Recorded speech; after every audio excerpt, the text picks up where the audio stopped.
Assalamualaikum warahmatullahi wabarakatuh. Nama saya Novian Triandini dari kampus Universitas Islam Negeri Raden Intan Lampung, Prodi Ekonomi Islam. Ini adalah tugas komprehensif kesyariahan saya. Di sini saya akan menjelaskan mengenai skema zakat, akad, sholat, hadis ekonomi, dan ayat-ayat ekonomi. Yang pertama, saya akan menjelaskan mengenai zakat. Di samping ini terdapat skema zakat. Di dalam skema zakat terdapat definisi zakat, rukun dan syarat zakat, nisab zakat, macam-macam zakat, dan golongan-golongan yang berhak menerima zakat. Nah, setelah ini saya akan menerangkan apa saja yang ada di skema tersebut. Nah, di samping ini ada pengertian zakat. Zakat adalah sejumlah harta yang wajib dikeluarkan oleh umat muslim untuk diberikan kepada golongan yang berhak menerima sesuai dengan yang ditetapkan oleh syariah. Selanjutnya, syarat dan rukun zakat. Yang pertama, muslim dan merdeka. Hanya yang merdeka yang berhak membayar zakat, bukan budak atau hamba sahaya. Yang kedua adalah mencapai nisab. Apabila harta belum mencapai nisab, maka tidak diwajibkan untuk membayar zakat. Yang ketiga adalah memenuhi haul.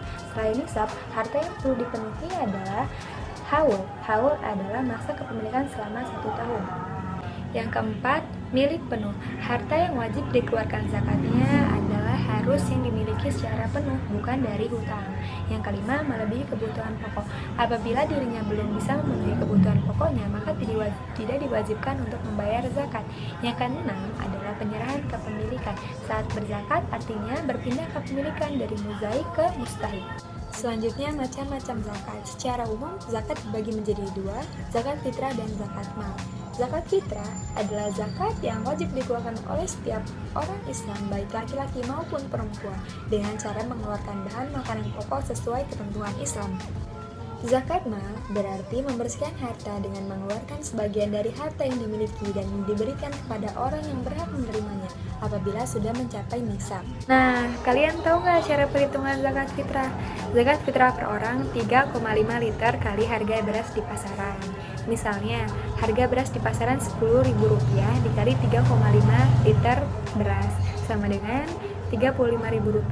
Jadi, seseorang harus membayarkan zakat sebanyak Rp35.000. Jika seseorang membayar zakat dari segi berat, maka harus membayar dengan 2,5 kg beras dikali harga beras per kilogram di pasarnya. Cara menghitung zakat mal.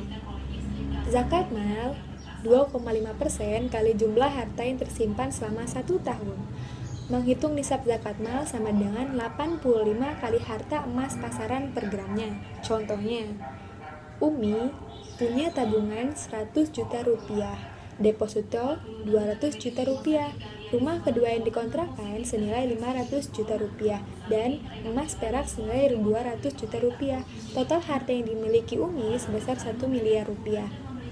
Semua harta sudah dimiliki sejak 1 tahun yang lalu. Misalnya, harga 1 gram emas sebesar Rp250.000, maka batas nisab zakat mal adalah Rp21.250.000.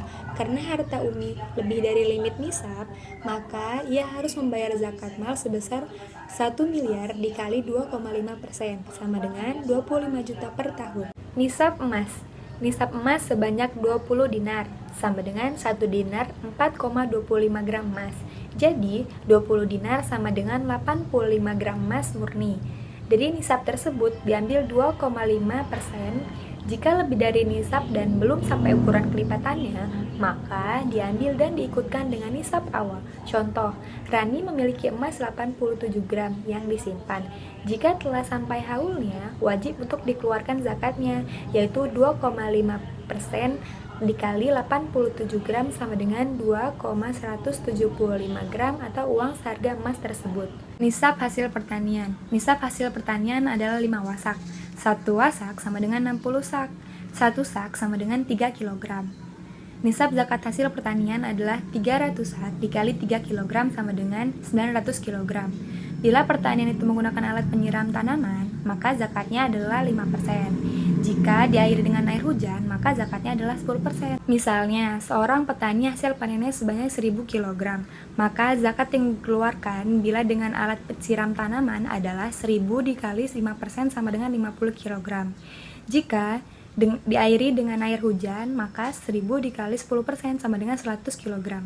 Objek zakat pertanian meliputi hasil pertanian atau tumbuhan yang bernilai ekonomis, seperti biji-bijian, buah-buahan, sayur-sayuran, tanaman hias, dan lain-lain. Selanjutnya yaitu nisab barang dagangan. Contohnya, seorang pedagang harus menghitung jumlah nilai barang dagangan dengan harga beli, lalu digabungkan dengan keuntungan bersih setelah dipotong hutang. Misalnya, seorang pedagang menjumlah barang dagangannya pada akhir tahun dengan total 200 juta rupiah, laba bersihnya 50 juta rupiah, dan memiliki hutang 100 juta rupiah. Maka hitungannya sebagai berikut. Modal dikurang hutang, 200 juta rupiah dikurang 100 juta rupiah sama dengan 100 juta rupiah. Jumlah harta zakat adalah 100 juta ditambah 50 juta sama dengan 150 juta. Zakat yang harus dibayarkan 150 juta rupiah dikali 2,5% sama dengan 3.750.000 rupiah. Yang selanjutnya yaitu zakat dan nisab barang tambang, yang termasuk dalam barang tambang semua hasil yang digali dari daratan ataupun dari dasar laut.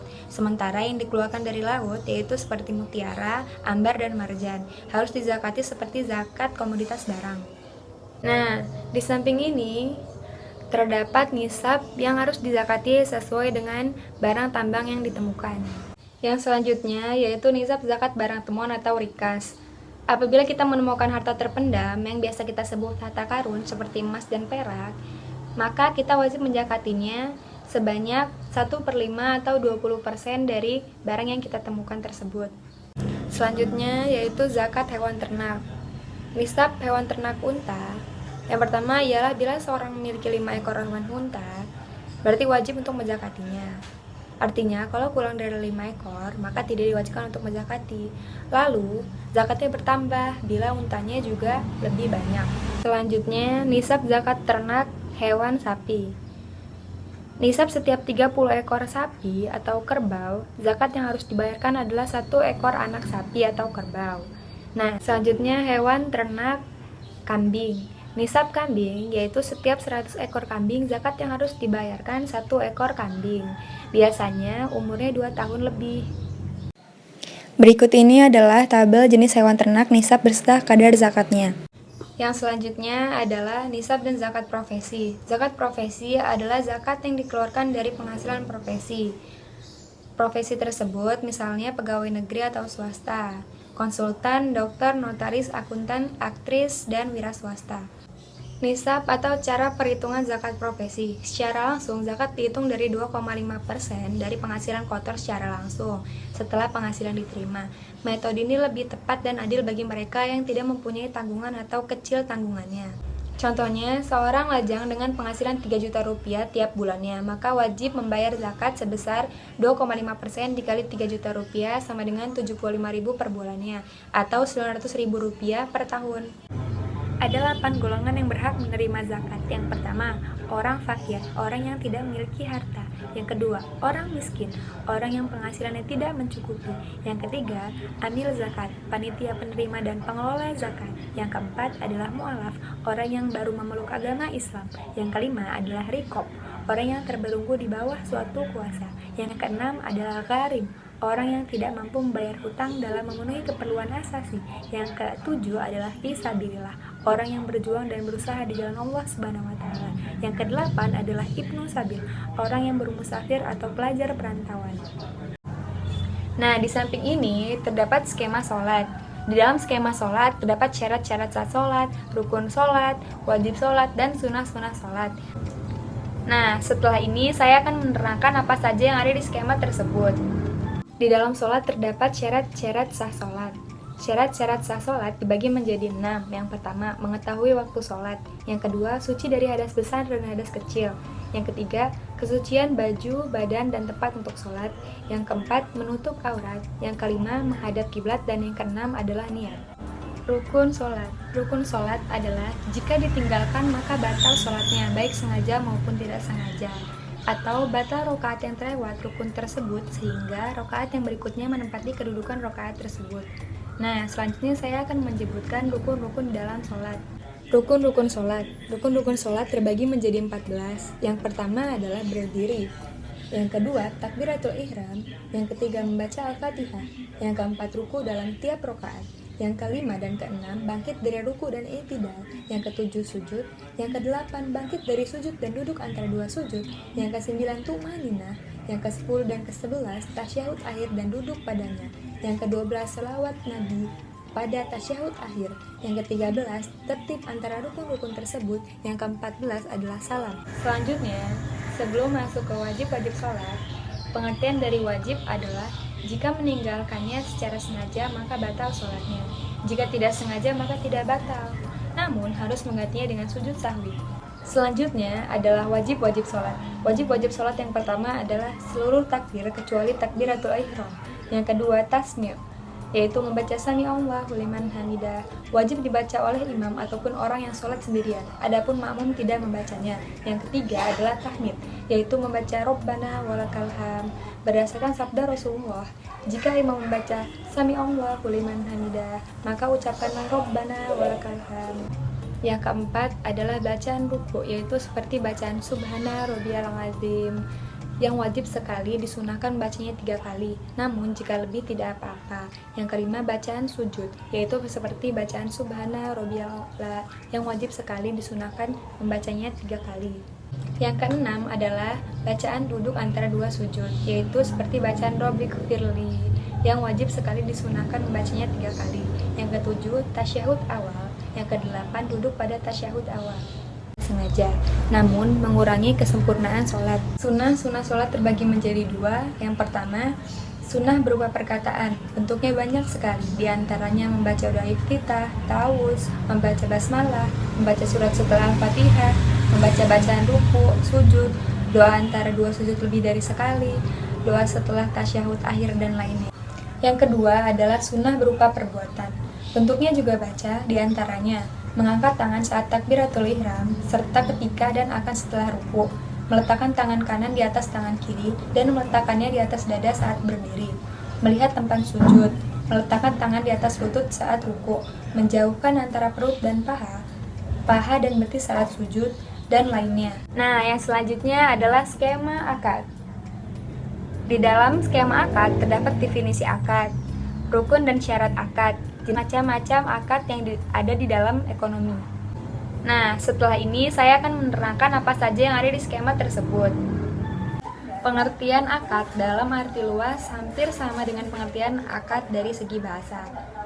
Akad adalah segala sesuatu yang dikerjakan seorang berdasarkan keinginan sendiri. Pengertian secara khusus adalah perikatan yang ditetapkan dengan ijab dan qabul berdasarkan ketentuan syara yang berdampak pada objeknya. Jadi, akad dapat disimpulkan adalah sesuatu yang sengaja dilakukan oleh kedua belah pihak berdasarkan persetujuan masing-masing. Selanjutnya adalah rukun dan syarat akad. Rukun akad, adanya penjual, pembeli, barang, harga, dan ijab qabul. Syarat akad, barang dan jasa harus halal, harga harus jelas, tempat penyerahan harus jelas, barang yang ditransaksikan harus dalam kepemilikan penuh. Selanjutnya mengenai macam-macam akad. Yang pertama, tabungan atau penghimpun dana atau funding, seperti wadiah dan mudharabah. Wadiah artinya titipan dalam terminologi, artinya menitipkan barang kepada orang lain tanpa ada upah. Jika bank meminta imbalan atau ujrah atau mensyaratkan upah, maka akad berubah menjadi ijaroh. Pada bank syariah seperti giro berdasarkan prinsip wadiah. Mudharabah adalah kerjasama antara dua belah pihak, di mana yang satu sebagai penyandang dana, sohib al-mal, dan yang kedua sebagai pengusaha, mudharib. Sementara keuntungan dibagi bersama sesuai nisbah yang disepakati, dan kerugian finansial ditanggung pihak yang menyandang dana. Dalam bank syariah seperti tabungan maupun deposito berdasarkan prinsip mudharabah. Macam-macam akad yang kedua adalah berbasis jual beli atau al-bai, seperti murabahah, salam, dan istisna. Murabahah adalah jual beli barang pada harga asal dengan tambahan keuntungan yang disepakati. Salam adalah pembelian barang yang diserahkan di kemudian hari, sementara pembayarannya dilakukan di muka. Istisna adalah merupakan suatu jenis khusus dari bai as-salam yang merupakan akad penjualan antara pembeli dan pembuat barang. Dalam akad ini, pembuat barang menerima pesanan dari pembeli. Pembuat barang lalu berusaha melalui orang lain untuk membuat atau membeli barang menurut spesifikasi yang telah disepakati dan menjualnya kepada pembeli akhir. Macam-macam akad yang ketiga berbasis bagi hasil atau syirkah, seperti mudharabah dan musyarakah. Mudharabah adalah akad antara pihak pemilik modal sohibul mal dengan pengelola mudharib untuk memperoleh pendapatan atau keuntungan. Musyarakah adalah perjanjian atau akad antara dua pihak atau lebih dalam suatu usaha tertentu, yaitu masing-masing pihak akan memberikan kontribusi berdasarkan kesepakatan. Misalnya, kalau ada keuntungan atau kerugian masing-masing pihak, mendapat margin dan menanggung resiko bersama. Selanjutnya, macam-macam akad yang keempat adalah berbasis sewa-menyewa, seperti ijaroh dan ijaroh mutahiyah bitamlik. Ijaroh adalah pembiayaan berupa talangan dana yang dibutuhkan nasabah untuk memiliki suatu barang atau jasa dengan kewajiban menyewa barang tersebut sampai jangka waktu tertentu sesuai dengan kesepakatan akad. Ijaroh muntahiyah bitamlik adalah akad sewa-menyewa barang antara bank dengan penyewa yang diikuti janji bahwa pada saat ditentukan pemilikan barang sewaan akan berpindah kepada penyewa. Ringkasannya, sewa yang berakhir dengan kepemilikan. Macam-macam akad yang kelima adalah berbasis upah atau jasa pelayanan seperti kafalah, wakalah, hiwalah, rahan, dan jualah. Kafalah adalah jaminan yang diberikan oleh penanggung atau kafil kepada pihak ketiga untuk memenuhi kewajiban pihak kedua atau yang ditanggung makfulanhu ashil. Dalam produk perbankan kafalah dipakai untuk LC, bank guarante, dan lain-lain. Wakalah yaitu pelimpahan kekuasaan oleh satu pihak kepada pihak lain dalam hal-hal yang boleh diwakilkan. Dalam perbankan, wakalah biasanya dengan upah atau ujroh dan dipakai dalam fee-based income seperti pembayaran rekening listrik, telepon, dan lain-lain. Hiwalah yaitu akad pengalihan hutang dari satu pihak yang berhutang kepada pihak lain yang wajib menanggungnya. Dalam industri perbankan, hawalah dengan upah, fee atau ujroh dipergunakan untuk pengalihan utang dan bisa juga untuk LC. Rahan atau gadai yaitu penyimpanan sementara harta milik si peminjam sebagai jaminan atas pinjaman yang diberikan oleh si piutang. Perbedaan gadai syariah dengan konvensional adalah hal pengenaan bunga. Gadai syariah menerapkan beberapa sistem pembiayaan, antara lain karadun hasan, pinjaman kebajikan, mudharabah bagi hasil, dan muqayyadah, jual beli. Yang terakhir adalah jualah, yaitu jasa pelayanan pesanan atau permintaan tertentu dari nasabah, misalnya untuk pemesanan tiket pesawat atau barang dengan menggunakan kartu debit, cek, atau transfer. Atas jasa pelayanan ini, bank memperoleh fee. Selain di dunia perbankan, akad juga dikenal dengan peransuransian syariah atau dikenal dengan akad takaful, yaitu akad di mana saling menanggung. Para peserta asuransi takaful memiliki rasa tanggung jawab bersama untuk membantu dan menolong peserta lain yang mengalami musibah atau kerugian dengan niat ikhlas, karena memikul tanggung jawab dengan niat ikhlas adalah ibadah. Berikut ini 5 ayat ekonomi beserta artinya. Quran Surat Al-Baqarah ayat 177. Bismillahirrahmanirrahim. Laisal birra an tuwallu wujuhakum fi balal masyriqi wal maghribi walakinnal barra man amana billahi wal yawmil akhiri wal malaikati wal kitabi wan nabiyyin wa tal mala ala hubbihi dawil qurba wal yatama wal masakina wabnas sabil wasailina wa fir riqab wa qamas salata wa ataz zakah wal mufuna bi'ahdihim idza ahadu was-sabirina fil ba'sa'i wad-dharra'i wa hinal ba's ulaika alladzina shadaku wa ulaika humul muttaqun. Ayat ekonomi tentang hak memiliki harta terdapat dalam Quran Surat An-Nisa ayat 29. Bismillahirrahmanirrahim. Ya ayyuhalladzina amanu la ta'kulu amwalakum bainakum bil batili illa an takuna tijaratan an taradim minkum wala taqtulu anfusakum innallaha kana bikum rahima. Ayat ekonomi mengenai landasan manajemen terdapat dalam Quran Surat Al-Maidah ayat 8. Bismillahirrahmanirrahim.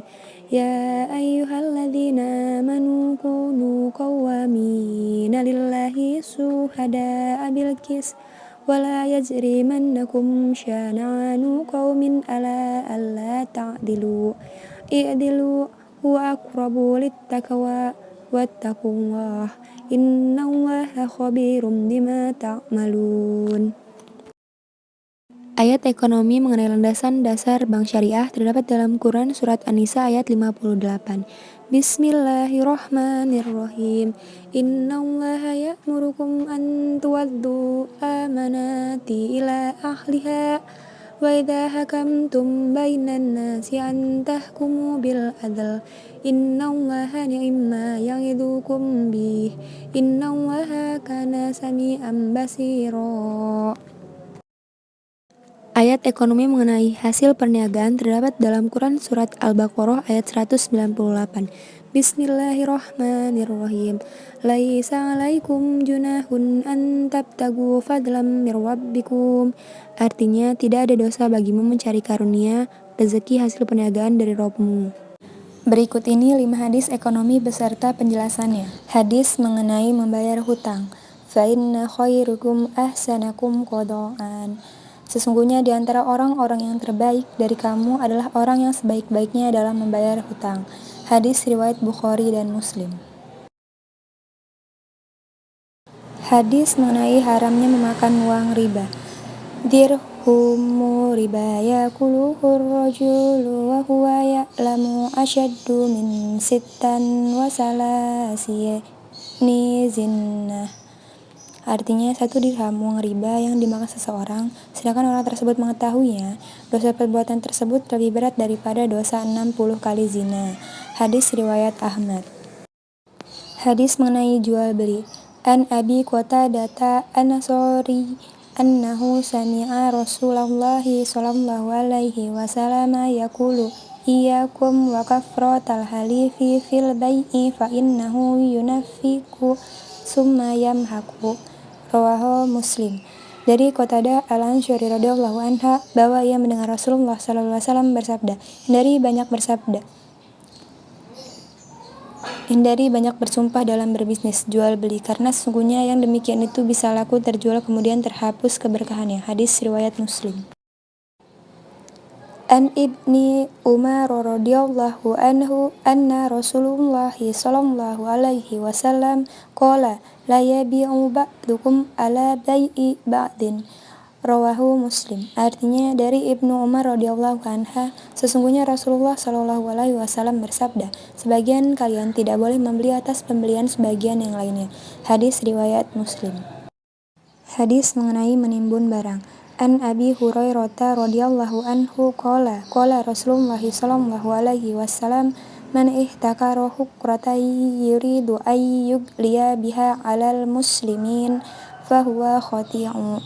Rawahu Ahmad.